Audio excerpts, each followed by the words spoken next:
কমিশনের সম্মানিত সহ আহ্বায়ক শহীদ আলম ভাই এবং অন্যান্য নেতৃবৃন্দ,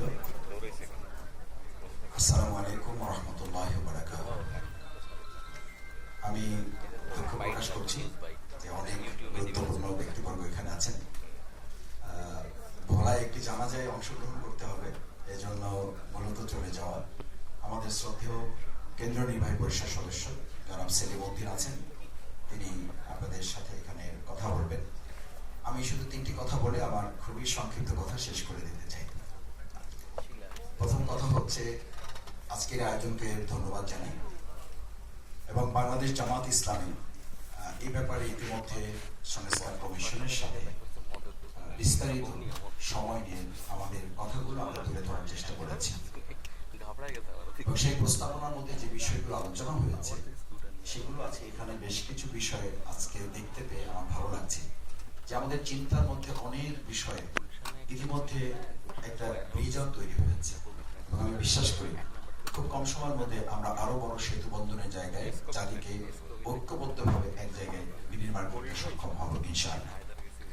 দ্বিতীয় হচ্ছে, সংবিধান প্রসঙ্গে একটা কথা আমরা ছাত্র জীবনে খুব আলোচনা করতাম রাজনীতিতে, যে সুতা ঘুড়ি উড়ায় নাকি ঘুড়ি সুতা উড়ায়। তো আমাদের শিক্ষক তখন বলতেন যে আসলে সুতাও ঘুড়ি উড়ায় না আর ঘুড়িও সুতা উড়ায় না। মূলত হচ্ছে, সুতা যদি ঘুড়িকে অস্বীকার করে তাহলে ঘুড়ির অস্তিত্ব থাকে না, ঘুড়ি যদি সুতাকে অস্বীকার করে তাহলে ঘুড়ি ওড়ার ক্ষমতা রাখে না। সংবিধান এবং জনগণের সাথে সম্পর্কটা হচ্ছে এরকম যে সুতা এবং ঘুড়ির মতো প্রত্যেকের অস্তিত্বের সাথে এটা একাকার এবং বিলীন হয়ে থাকে। আমি মনে করি সংবিধান সংস্কার এবং অন্যান্য সংস্কারে আমাদের যত বেশি মনোযোগ দেওয়া প্রয়োজন, তার চেয়ে আমরা যারা এখানে আছি, আমরা মানুষের প্রতিনিধিত্ব করি, জনগণের প্রতিনিধিত্ব করি, রাষ্ট্রের বিভিন্ন জায়গায় যারা প্রতিনিধিত্ব করছেন, তাদের ব্যক্তিগতভাবে আমাদের চিন্তা, দৃষ্টিভঙ্গি, পরিকল্পনার সংস্কারগুলো অত্যন্ত অনিবার্য। কারণ মাননীয় আইন উপদেষ্টা একটা কথা বলে গিয়েছেন, আমি এই কথাটা সূত্র ধরে আমার নিজের কথাটা এই কারণে বলছি, আমার 142টা মামলা ছিল, মামলাগুলো 7 মাসে জামিন হয়েছে। আমার 4.5 বছর পর আমাকে বের হতে হয়েছে এবং 3 বার বের হওয়ার পর 4র্থবার যখন আমি জেল থেকে বের হই, তখন বিভিন্ন গোয়েন্দা সংস্থা যখন আমাকে গাড়িতে তোলে, তখন এই মাননীয় উপদেষ্টা মহোদয় যেটা বললেন যে অনেক ক্ষমতা আছে, সেই অনেক ক্ষমতা কিন্তু আমি নো অ্যারেস্ট নো হ্যারেস একটা পেপার আমার কাছে ছিল। আইনজীবী আমাকে পরামর্শ দিয়েছিলেন যে আপনি এটা সাথে নিয়ে বের হবেন। আপনাদের এটা এই জন্য বলে রাখি যে সংবিধান, তারপরে জাস্টিস, চিফ জাস্টিস, এই জায়গাগুলো যত গুরুত্বপূর্ণ, তার চেয়ে আমাদের রাষ্ট্রের নির্বাহী জায়গাটা তার চেয়েও গুরুত্বপূর্ণ, তার চেয়েও গুরুত্বপূর্ণ এই রাষ্ট্রটাকে আসলে রাষ্ট্র তার জায়গায় ধারণ করে কিনা। তার দুটো কথা বলা প্রয়োজন মনে করছি। আমি যখন গাড়িতে উঠি, আমার শ্রদ্ধেয় শহীদুল আলম ভাই, আমি বের হওয়ার পর আমি দেখা করে একবার কথা বলেছি, আমি জানি না শহীদুল ভাই মনে আছে কিনা, বলেছিলাম যে আমি এক হাতে আমার একটা কোরআন শরীফ ছিল, কিচ্ছু নিয়ে বের হয়নি, কারণ তখন আমার অজানা আতঙ্ক ছিল যে আদৌ বের হয়ে বাসায় বসতে পারবো কিনা। এক হাতে শুধুমাত্র একটা কোরআন শরীফ নিয়েছি, যেটা আমি ওখানে পড়াশোনা করেছি, আন্ডারলাইন করেছি, রিমার্ক করেছি, আর এক হাতে আমার সেই নো অ্যারেস্ট নো হ্যারাসের পেপারটা ছিল। আমি এক পা জেল গেট থেকে বের হতে পারিনি, অর্থাৎ 4th টাইম যখন আমি বের হচ্ছি, 3 টার্ম তোমাকে নিয়ে গেছে, এবং 4th টাইম যখন বের হচ্ছি, তাও আমার শ্বশুর ইন্তেকাল করেছেন, ডেথ সার্টিফিকেট দিয়ে তারপর আমাকে বের হতে হয়েছে। এবং বের হওয়ার সময় তারা আমাকে গাড়ি তুলছে, সমস্ত এজেন্সি লোকে গাড়ি তুলে চোখ বেঁধেছে। আমি এটা রাষ্ট্রের কাছে এই জন্য বলছি, এখানে রাষ্ট্রের মানুষেরা আছেন, আপনারা গুরুত্বপূর্ণ ব্যক্তিবর্গ আছেন, যে সংবিধান কত গুরুত্বপূর্ণ, আমাদের আইন অঙ্গন কত গুরুত্বপূর্ণ। আমার কাছে যখন নো অ্যারেস্ট নো হ্যারেস যে পেপারটা আছে, আমি ওদেরকে হাত চোখ বাঁধার সাথে সাথে আমি বললাম যে ভাই, আমি তো জামিনে বের হয়েছি, আমাকে এখন চোখ বাঁধবেন কেন, কোনো মামলা থাকলে নিয়ে চলো। আমি বললাম যে আমার কাছে একটা পেপার আছে, একটু যদি দেখেন। ওনারা সাথে সাথে আমার চোখ বাঁধা আমার পেপারটা সাথে নিলেন, নিয়ে বললেন যে মাসুদ ভাই, সবই তো বুঝেন আপনারা।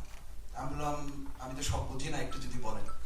তো বললো যে শোনেন, আপনার হাতে যে পেপারটা আছে, ওই পেপারটা আমার হাত ধরে বলতেছে, ওই পেপারটা শক্তি হলো এই পর্যন্ত।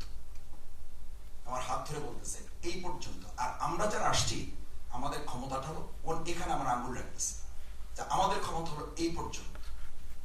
আমি আজকে এখানে আইন উপদেষ্টা মহোদয় থাকলে ওনার কাছে খুব বিনয়ের সাথে জানতে চাইতাম যে এই যে আমাদের এত ক্ষমতা, এত ক্ষমতা দেয়া আছে, তাহলে আমাদেরকে আটকালো কোথায়? আমরা কোথায় নাগরিক হিসেবে আটকে গেলাম 15 বছর? কোথায় আমাদেরকে চোখ বেঁধে রাখা হলো? 4 দিন আমাকে আটকে রাখা হলো শুধু নতুন মামলা খোঁজার জন্য।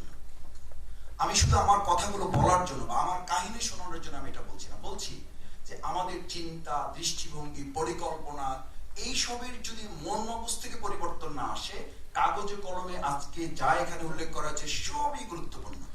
সেইখানে আমরা তখন বলতাম যে আমরা প্রায় শুনি যে সংবিধান হচ্ছে একটা মাকড়সার জালের মতো, আইন হচ্ছে একটা মাকড়সার জালের মতো। শক্তিমান যারা তারা ছিঁড়ে বের হয়ে যায়, দুর্বল যারা আটকা পড়ে যায়। আমাদেরকে তো 17 বছর সেই দুর্বল মানুষ হিসাবে সেখানে আটকে রাখা হয়েছে, আমরা তো বেরোতে পারিনি। সবই তো ছিল, নো অ্যারেস্ট নো হ্যারাসমেন্ট ছিল, হাইকোর্টের পেপার। আমি দেখালাম তাকে, বলে যে ওটা এই পর্যন্ত, আমাদের ক্ষমতা এই পর্যন্ত। শুধু এটি শেষ কথা নয়, আরেকটা কথা না বললে আমার সেই সময়ের কষ্টের কথাটা জাতির সামনে তুলে ধরা অন্ধকারে থেকে যাবে।